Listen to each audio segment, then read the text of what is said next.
Are you in love with football? And what about sports betting? Do you want to earn really big money from it? Experts of Betfac prepare dozens of solid and safe predictions with high odds every day, so you can win a lot and stably. Just sign up through the link in the description and punish your bookie.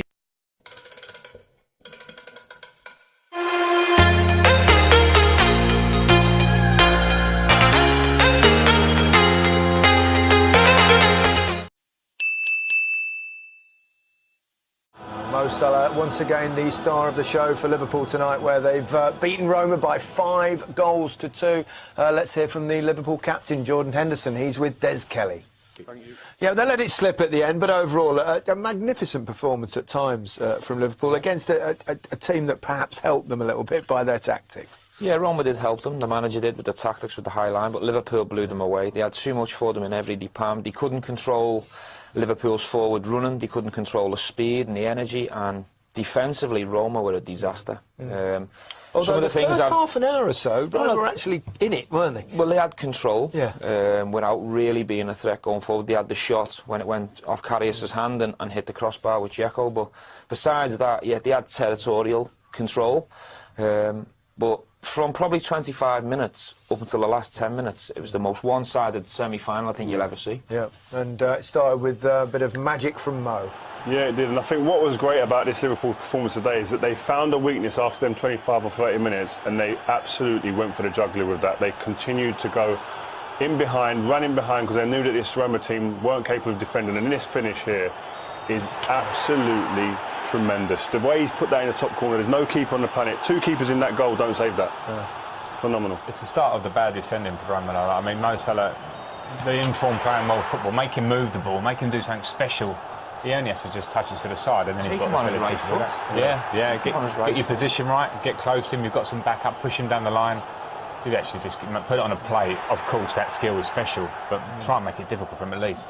I think when you're a defender in situations like that, leading up to a game, especially of this magnitude, you watch videos of players, and it doesn't look like any of the players, the manager obviously, but the players as well, some of them, they're not watching videos of these players, or even when they're out there, acknowledging he's left-footed, he wants to be on that side of the pitch. Show him on his weak foot, make it difficult. How can you not know that, though? I mean, it's been so good and scored so many goals like that season. It's the same with Messi as well. And we spoke about it before. Mentality is a key thing. Sometimes you go into a game like this, the crowd, everything plays its part. You can lose yourself in these situations. And it seemed today, a lot of Roma players, experience they had, lost themselves. I think they got carried away beating Barcelona, and that's a great result, incredible result. But this is a different game. There's not one rule for all. You come to Liverpool, they're probably the best counter-attacking team in world football, and then you try and play that higher line, you're just asking for trouble.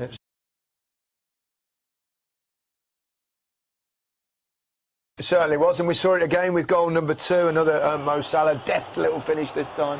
Yeah, it's a clearance from Van Dijk. This touch is sensational. Then you get a little bit of stroke of luck with Firmino, but I love the double run. One for the defender, one for Salah, and he sits the goalkeeper down. The composure is unbelievable. Yeah. I think Firmino, the weight of pass from Firmino here, his performance today was fantastic. For the number 9 to hold the ball up and bring others into play, he allows these others to play around him. The ball goes into him, it sticks, and then you've got Salah and Mane running off him, and that finish there, top draw. I'll tell you what's equally impressive, it must have been so desperate to actually celebrate. Semi-final of the Champions League, and out of respect, obviously, for Roma, he didn't.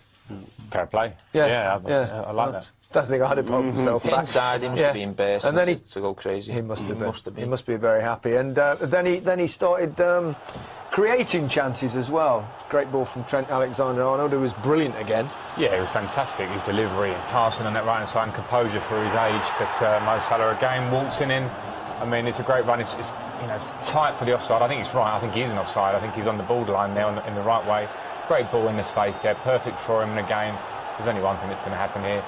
You think he might try and cut back on his left, he doesn't. Lays it on the plate for Mane, who gets his goal with a pretty simple finish from some of the ones that he'd missed in the first half. He deserved it in the end. Again, that run there was exactly the same as the same run he made against Man City. I mean, as I said, I keep going on the same point. Are you watching the tapes of these players? Because listen, sometimes they're that good, these players, and the execution of the pass and weight of pass is so good it takes you out of the game. But get yourselves in positions to actually nullify certain threats.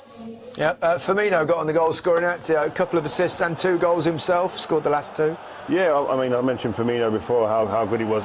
Trent Arnold-Alexander, that touch there, I mean, that's a that's a number 10's touch, and he was like that all day today. But again, Salah shake and bakes the defender and sets it on, puts it on a plate. His feet, I mean, here, the balance here. Collar off doing, though, he gets dragged out of position. What's the number 5 here? He was looking for a way out of this game all game, to be honest with you, when he came up against Salah there. So square to defend him, but Firmino today, everything he done today was spot on. Fantastic player, isn't he? Yeah, it certainly is. And then 5. Yeah, this comes from an unforced error from a Roma player. Sum them up, really, sum their night up. Just mistakes all over the pitch, and you know, you've got to get the first contact in the box. From a Roma point of view, you know, Firmino's not that tall, but it's a free header from 8 yards out. Great finish, and he deserved the second goal. We thought that was it, didn't we? We thought that was it. We started to say how comfortable it is. It's almost embarrassing. In fact, it was almost the most un-Italian performance from one of their top teams that I think I've ever seen. But this gave them some hope. Poor defending. It's poor defending from Lovren here, because I think he knows he's in trouble. He doesn't realise until too late, though. So listen, he needs to run back earlier, but he keeps running backwards. He needs to get sideways on and start running. He doesn't. Edin Dzeko's movement's good. It's a fantastic pass, Frank. I love that pass. The timing's great. I just think he could have made it slightly more difficult. But yes, on the positive side, the pass is great. And that's Champions League football at this level. One moment can change the aspects of the game. Jordan Henderson thought that was a harsh decision. What do you think, Rio? No, I think his arm's out there. I mean, you can't do much about it, but I think as a Roma player, if you don't get that, you're screaming, you're going crazy, and they got it. And this guy, Perotti, when he came on, he was fantastic. I mean, I'm sure he's going to be looking to start the next game, because he was a real breath of fresh air for this Roma team. OK, well, Roma need to win 3-0. Can't remember the last time they did that in the second leg of the Champions League.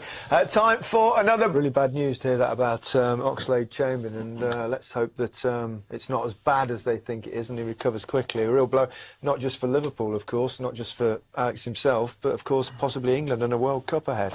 Yeah, of course, and you know, he's a player in fantastic form, playing probably the best football of his career, really happy, enjoying himself, and if it is going to be a long term, be a massive blow for him. Let's keep our fingers crossed that it's not. Well, here it is. I mean, we never like to see these injuries, but it's like a knee. I think you can tell by his reaction, Gary. He knew straight away. Yeah. He knew. Yeah, you see it. No one likes to see that. It's no, full-blooded challenge, which is fair enough early in a semi-final, and just completely unfortunate, really. Terrible. Just bad luck. That's the one downside, I suppose, apart from a couple of late goals, of course, but that posing significance. But overall, terrific Liverpool performance, and Mo Salah shining against his old club. Yeah, I mean, we've run out of words to kind of describe the way that this guy's performing this year. Did we expect it at the beginning of the season? No, but he's shown here that go away, work on your game, and when you can come back and you can go beyond what anyone would imagine. And his finishing tonight he's got to be regarded as in form-wise, one of, if not the best player on the planet at the moment in the way he's doing things. Isn't anyone on the pitch when he plays he feels can stop him. No one seems capable of being able to contain him, and he gets into positions where defenders just aren't able to cope with him, and he's been a tremendous asset to this Liverpool team, and not just with the ball, his work rate, little skills like that, but then his finishing is so clinical. He's deciding games almost on his own at times. He's a delight to watch. I think some players are a privilege to watch, and he was close to us, particularly in this first half down here, and balance, quick feet, the fear that he's putting into the defenders, intelligence and positions to get in goal-scoring positions. He's getting better and better. He's in good company there. Look, Cristiano Ronaldo, 42. And Messi was there as well. And all those players have scored over 40 goals. I mean, that's come from nowhere, really. I mean, he's always been a good player. We've seen it. But he's not had those kind of numbers before. No, he's in the form of his life. And it's difficult to compare him to your Ronaldos and Messis, because they've done it for so long and they've been consistent year in, year out. But without a shadow of a doubt, he's the best player on the planet right now. Well, final thoughts, really, on Liverpool. I mean, it looked like being all over. It's not quite that. It's kept it interesting for us. I was going to say as neutrals, but some of us in here will be cheering on the English team. I think they've made it a bit interesting, letting Roma back in with the couple of away goals. But I think it's important Liverpool stay positive. It was a fantastic performance, scintillating at times. And the likes of Jordan Henderson, Jürgen have got a big week. You've got to get Stoke out the way, make sure there's a good result there. But really go into this game next Wednesday with everything they've got. Where do you see Liverpool now? They're really making progress, aren't they? They seem to be Oh yeah, getting right towards. Yeah, for sure. I think they're on the cusp of something really special. Do you think they can challenge Manchester City next season in the league of that consistency? I think with the right couple of pieces added to the jigsaw, yeah, they do. What are those pieces? I think if Simon leaves, they're going to need another quality goalkeeper. I think they need another top-class defender. Keita's coming in, who'll add something in midfield. And maybe some backup for the top three if they got a big injury. Yeah. Frank, Fingers where are crossed. Liverpool? Agreed. No, I completely agree with what Stephen said. I think the strides made since Jurgen Klopp's been here, the way they play, the attacking players now with Van Dijk's been incredible this season, the second half of the season. So I think they're getting very close to talking about City next year. I expect them to be there or thereabouts. Well, you know, Manchester United are above them in the league as well. Where do you see the two at the moment, Rio? Yeah, I think they've both improved this season from the start of the season. Definitely, I think. Are Liverpool better to watch? Liverpool better to watch than Manchester United, yes, but the league doesn't lie. No. Manchester United are second in the league, so you'd say that they've had a better season in that respect. But Champions League football here, Liverpool have found a way to get through teams and to win games and to become a real threat in this competition. And if they get their hands on this trophy, there's not many. It's a great season. It's not over, but they'll do it, won't they? Yeah, I can't see it. I fancy them to score a couple of goals. They'll go there, and when you're in that change room as a defender and midfielder, knowing that you've got them three in front of you, we remain solid, them three will win us the game. It's sometimes hard to know how to face a game, but they had a similar one with Manchester City. That'll serve them well. Yeah, and just seeing Roma tonight, and I think Liverpool's strengths away in Rome, they'll score and they'll go through. You going to win it, briefly? Yeah, I think they've got 1 foot in, but they should have 2 foot in. So they need to be professional. Thanks very much, Rio, Frank, Stephen. Thanks very much. We're out of time. Liverpool's fabulous front three. Well, they had high fives, weren't they? But Roma's comeback has started early this time. Goodbye.